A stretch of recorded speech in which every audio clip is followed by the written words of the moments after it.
Okay, this is Unit 6, Chapter 21 notes. This is a good quote by Michael Faraday right here. And I love the admission of guilt right here, the admission of ignorance, rather, on the exact details of how this works. Nobody really knows, obviously. Certainly, there are some people that know more than I do, but this is something that, we're going to talk about the things we do know. For example, we do know that we can define electric field strength as the force on a test charge divided by the charge of that test charge. Now, this might look familiar. We did this with gravity. The force of gravity, um, the field strength of gravity was gm over r squared. And where that came from was the force of gravity divided by um, one of the masses. Um, I'll call it mass 2. So if mass 1 is some big object and we bring mass 2 close to it, um, we know that this formula is for the force of universal gravity was g m1 m2 over r squared. And then if we divide that by the charge that we're bringing close to take that out of the picture, then we have this quantity here, which we can use to represent the strength of the gravitational field by the object with mass. We're going to do the exact same thing here, only with electricity. So this is our electric field strength. It's the force on charge Q. So let's say that we have some Q1 that's a big charge causing some electric field, and we're going to bring the test charge Q prime close to it, and we're going to measure the strength of the electric field. What we do is we find the force that's on that test charge, and divide by the test charge, and the math is the same. So the force is K Q1 Q prime over R squared for the electric field, or I'm sorry, the electric force. Divide by the test charge Q prime, and you get this quantity similar to what we had with gravitational field strength. So you're kind of like eliminating that charge from the scenario and just looking at this quantity here, which would represent how strong the electric field is. So here's some typical electric field strengths. Near a charged hard rubber rod, it's 1 times 10 to the third. Newtons per coulomb is our units right here. A television picture tube is 1 times 10 to the fifth. If we're going to create a spark, we're going to need 3 times 10 to the sixth newtons per coulomb. And then the electron's orbit in a hydrogen atom is 5 times 10 to the 11, caused by the nucleus of an atom. All right, let's try an example problem then. Just real simple. It says an electric field is measured using a positive test charge of 3 times 10 to the negative 6. That's the test charge. And then it experiences a force of 0.12 newtons, and then at an angle of 15 degrees north of east. So that's going to be the direction of our electric field then. It's going to be in the same direction because we define electric field direction in it's the direction that a positive test charge would go, and this is a positive test charge. So that means that our electric field strength or our electric field lines are going to go in the same direction. Now the formula for electric field strength is just the force divided by the test charge. So in this case it's 0.12. We want to make sure we're in newtons and coulombs, and you can't get any easier than this.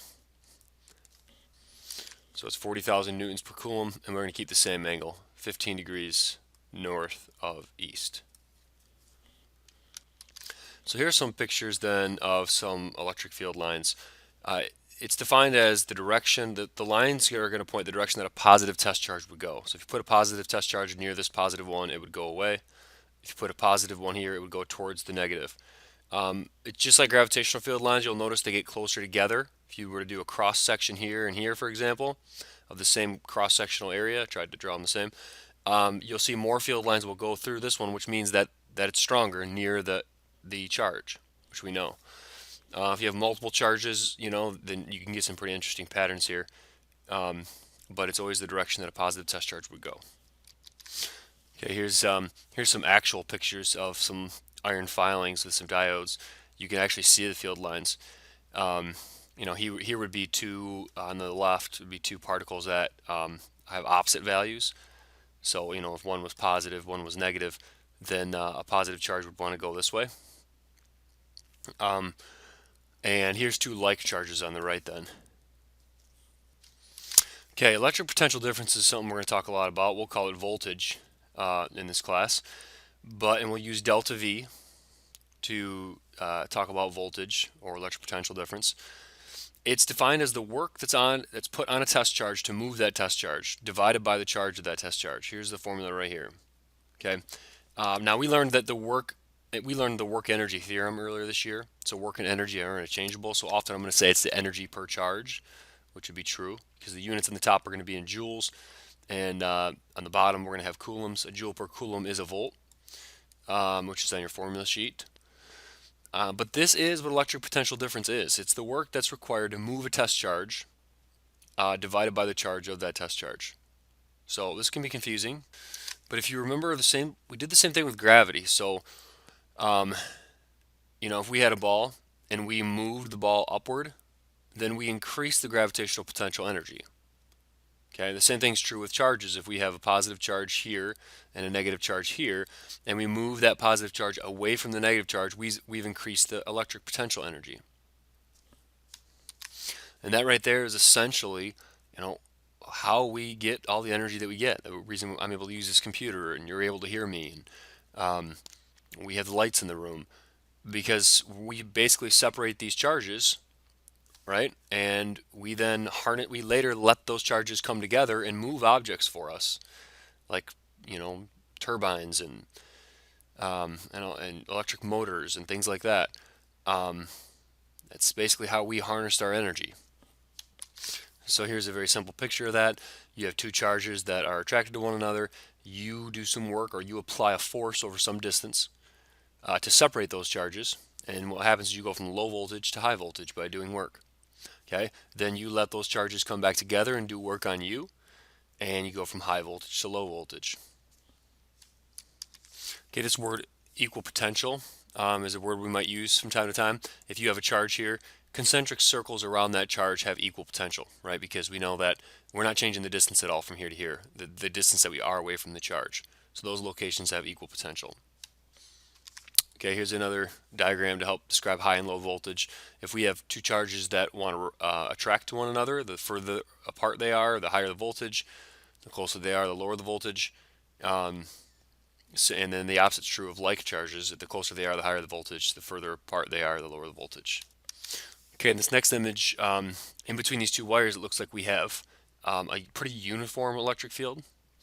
And in a uniform electric field, we can find the voltage, or the electric potential difference, pretty easily by using this formula.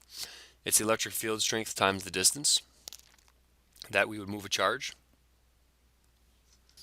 Okay, so we can try a quick example problem then. It says two charged parallel plates are 1.5 centimeters apart. The magnitude of the electric field between the plates is 1800 newtons per coulomb. What's the electric potential difference? We learned that electric potential difference in a uniform field is electric field strength times the distance between the plates, or the distance that we move a charge, which in this case is 1800 newtons per coulomb, times that distance, which is 0.015. I need to be in meters. And that's going to give us 27. And the units on voltage are volts, electric potential difference, or joules per coulomb, which is a volt. So what work is required to move a proton from the negative plate to the positive plate? Well, we know that voltage is also equal to the work required to move a test charge divided by that test charge. So we know the voltage now, or electric potential difference, and we can find the work then because we also know the charge of a proton. A proton has the same charge as an electron, which is on your formula sheet, 1.6 times 10 to the negative 19 coulombs. So multiply both sides by that, and you get 4.32 times 10 to the negative 18, and that'd be joules.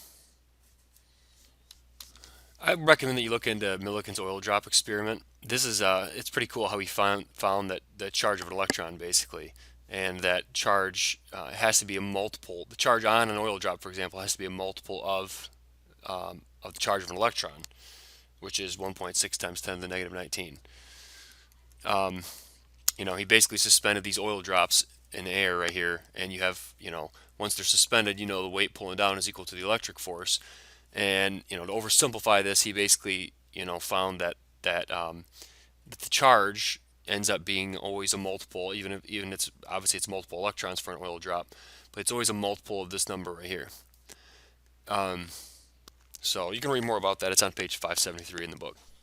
Okay, let's look at the sharing of charge. This first one, you have two spheres, metal spheres, and this one has a low voltage. This one has a high voltage. This one's got a high voltage because the charges are closer together, right? And we talked about that. We do work to move charges closer together, and that increases the voltage. So these charges want to get away from. They have more energy because they want to get away from one another. Um, and if we touch the spheres, then the charge evenly distributes among both, and then we have the same voltage on both spheres. Okay, here's three more diagrams. This first one is a metal sphere that's not hollow, and the charge will be evenly distributed throughout the inside of it. If it is hollow, then they'll evenly distribute themselves around the outside.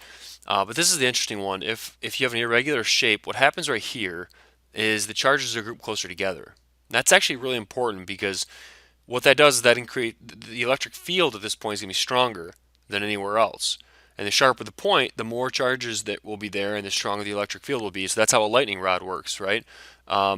You get a really strong electric field right here, which then strips the electrons off of the air molecules, create a conducting path for lightning to strike. So lightning is going to strike there before it'll strike anywhere else, and then that voltage and that current rather will be transferred safely to the ground through a wire. I wish our book talked more about why that these charges are grouped closer together at sharper points. I'm not really sure the answer to that, but you can read more on page 576 of the book if you're interested. The next thing we need to talk about is capacitance. Capacitance is the ratio of charge on one plate of capacitor divided by the potential difference.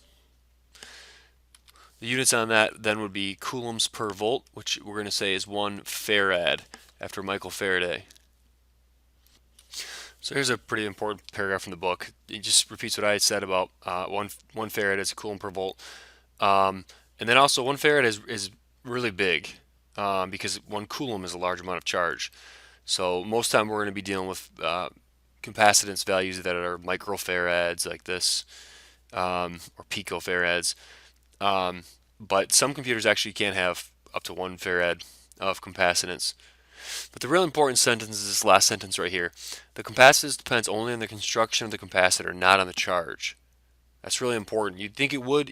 Looking at the formula, you'd say, okay, well, capacitance varies directly with charge. So as I increase the charge, I increase the capacitance. Well, not true, because there's a value for Q in the denominator of this fraction as well that's going to cancel. So I know we write the formula like this, but we could rearrange the formula and write it a different way if we wanted. But the simple way to look at this is as you increase the charge on one plate, you increase the electric field, the electric potential difference. So capacitance is not going to vary depending on if you increase the charge on the plates of the capacitor. Capacitance only is related to the construction of the capacitor itself. So a real simple example of capacitance then, let's say we have a sphere, electric potential difference is 40 volts, and we have a charge of 2.4 times 10 to the negative 6. What's the capacitance?